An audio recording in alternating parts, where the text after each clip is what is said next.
Well, I finally got around to it. This is the video where I compile those 3 videos I did on inflation and different matters of inflation. And it's kind of linked also to the video I did on the manufacturing sector. And I think a lot of people have a misunderstanding a bit about how inflation all goes. And many of the times, at least from what I see and what I have learned, many of the times when we ask and clamor for solutions for inflation, sometimes we're literally playing into more inflation. We're going further into inflation.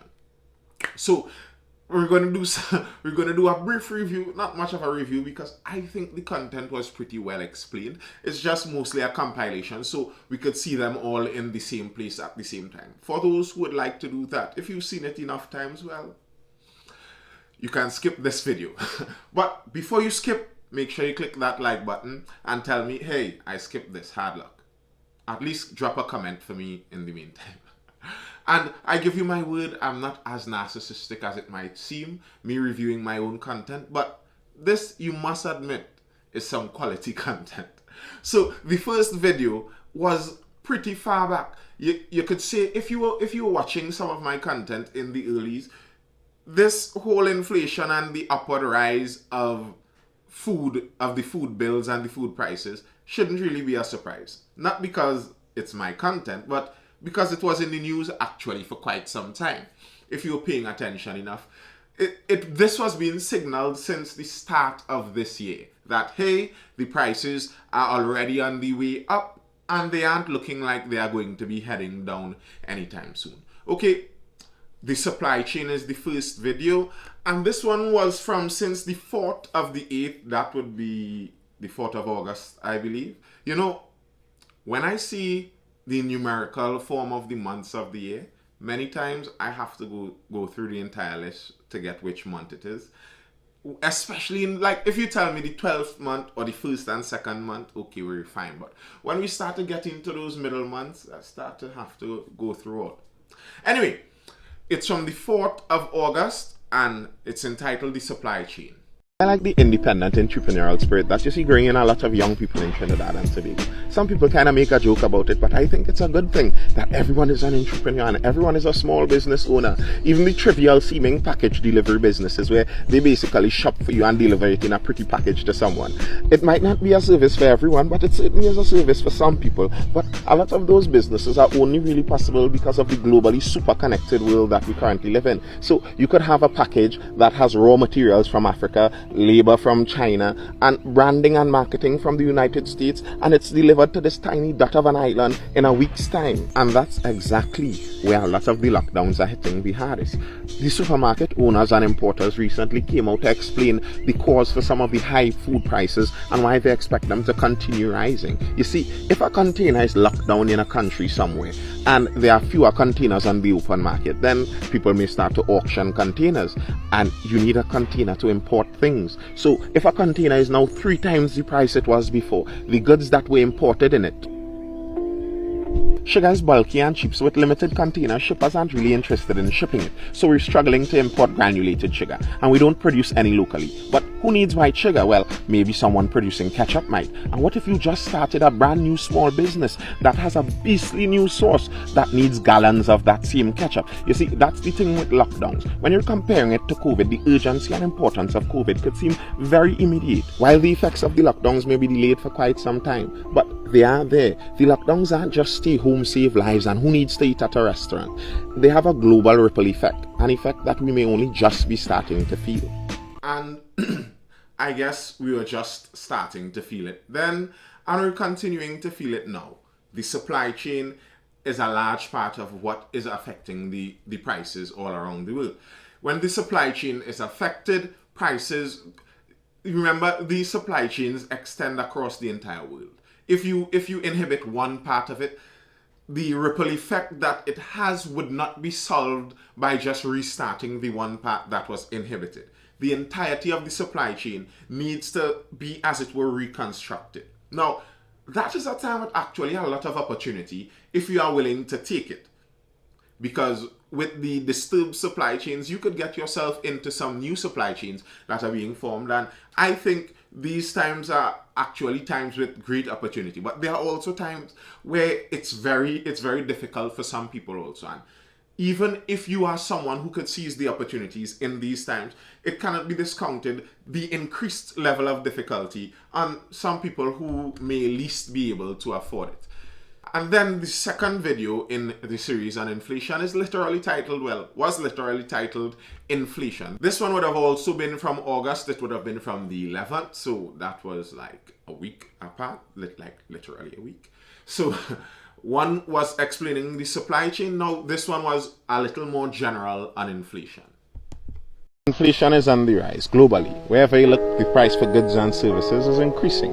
The reasons for it, when you ask just about everyone, you might find a different answer. But the results of it remain just about the same wherever you look. Poor people get less money. Because if you think about it, if I'm making $100 a day, about all of that may be spent on goods and services, food, bills, things just to make sure I'm alive and comfortable. But if you add a couple more zeros onto that and I'm making $10,000 a day, even if my spending habits change to get very exorbitant, I'm still not going to spend that entire thing on goods and services.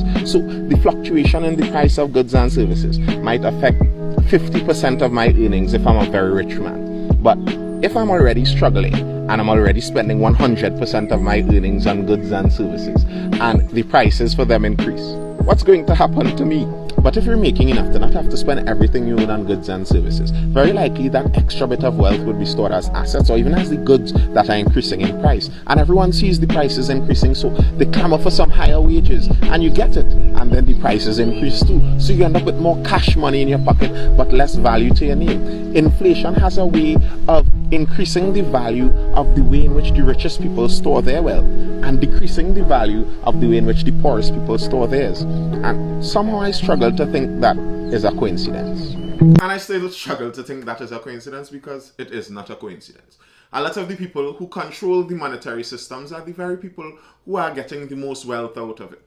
That is, at best, conflicts of interest. And what happens so many times is a lot of people, especially now that in the West, we have this great surge of consumerism. So all of your cash resources, all of your liquidity, you could spend very easily, and you could spend it on things that would give you some amount of pleasure. But none of those things actually increase your personal value. And in the system, that's the actual thing that holds over time the valuable things, the assets, the value. And something that keeps playing in my mind recently is trying to make sure that I could understand and be very conscious of the differences between money and value, because there is a difference, and you could have yourself chasing money and losing value, and there are many people doing that. And now to the final video in the series of those on inflation, and this might be my favorite one. I actually enjoyed my little analogy there. Yes, I enjoy my own analogy. It happens.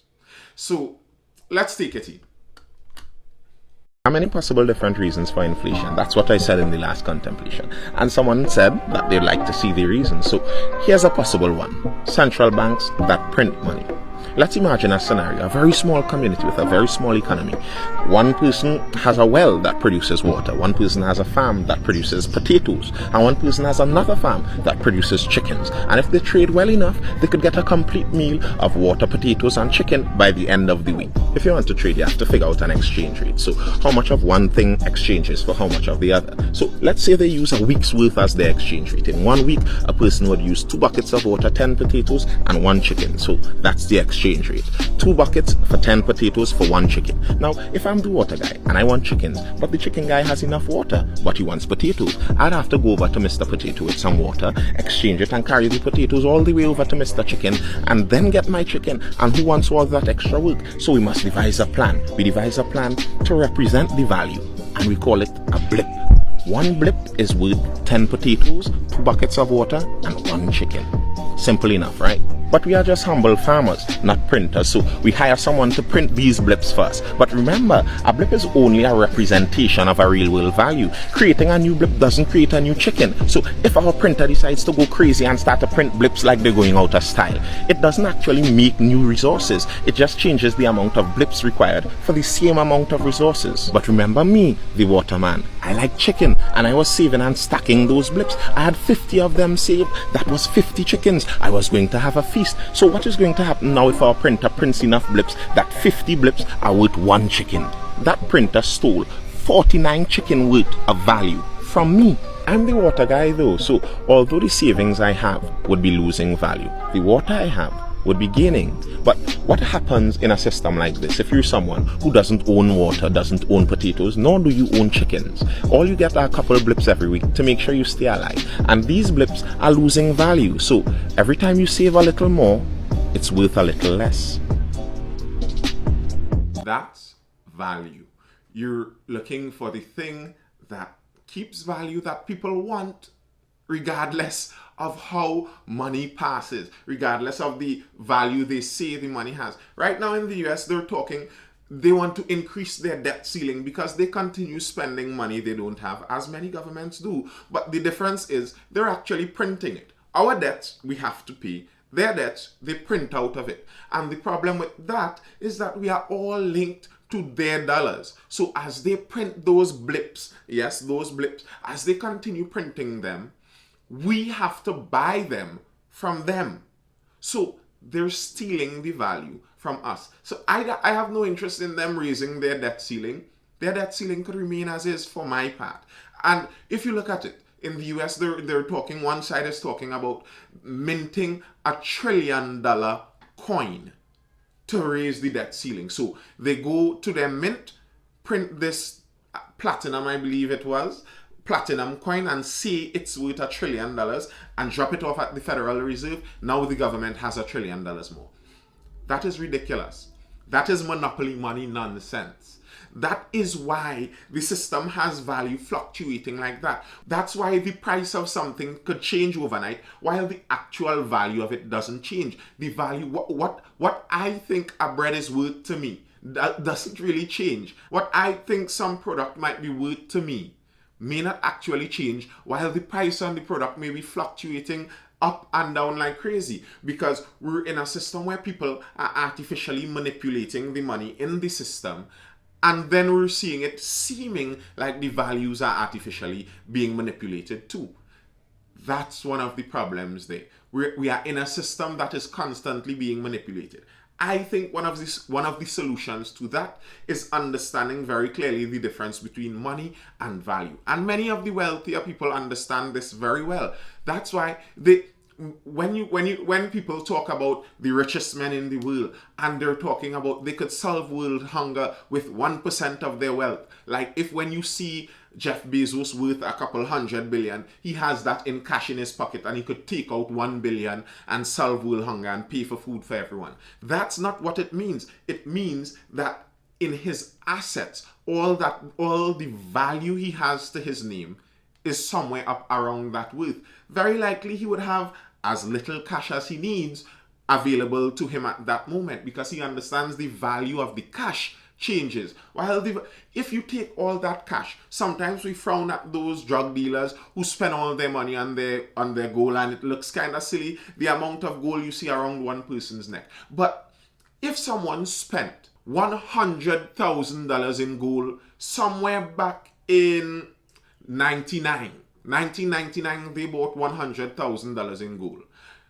The value of that gold would have been much less likely to change worth than the value of the dollar they bought it with. So maybe the drug dealers have the better idea in the long run, because the value of these polymer bills that we are getting in Trinidad are changing by the day. The value of one of these blue $100 polymer bills, back when they were just minted and given out to us, that would have been over a year ago, the value of them then was already greater than the value of them now. What I am able to get with that little blue polymer bill. That's what inflation is. And I don't think most of the times that inflation has much to do with the players in the smaller levels in the system. And I think if as many of these players in the smaller levels could get a better understanding of value and trade things more based on value and exclude themselves as much as they could from the monetary side that can be manipulated by system players, get an understanding of that value, I think it would only be valuable for them. And that is the point of Bitcoin actually. That's one of the reasons that Bitcoin has been surging the way it has, even though it's fluctuating some. Even the fluctuations in Bitcoin seem a bit tampered with, let's say. But that's a whole other video. I hope you were informed, educated, or entertained, and I hope the 3 videos together put it all a bit more concisely and conclusively there for you. Tell me what you think. Drop a comment. Tell me what you think about the 3 videos. Do you think it explained the principles of inflation and made the things that are going on around us make a little more sense to you? And don't forget to click that like button. Make sure you tap that like button and subscribe if you aren't yet subscribed. And I'll see you again tomorrow for the next video. Feel the music, rising with the time.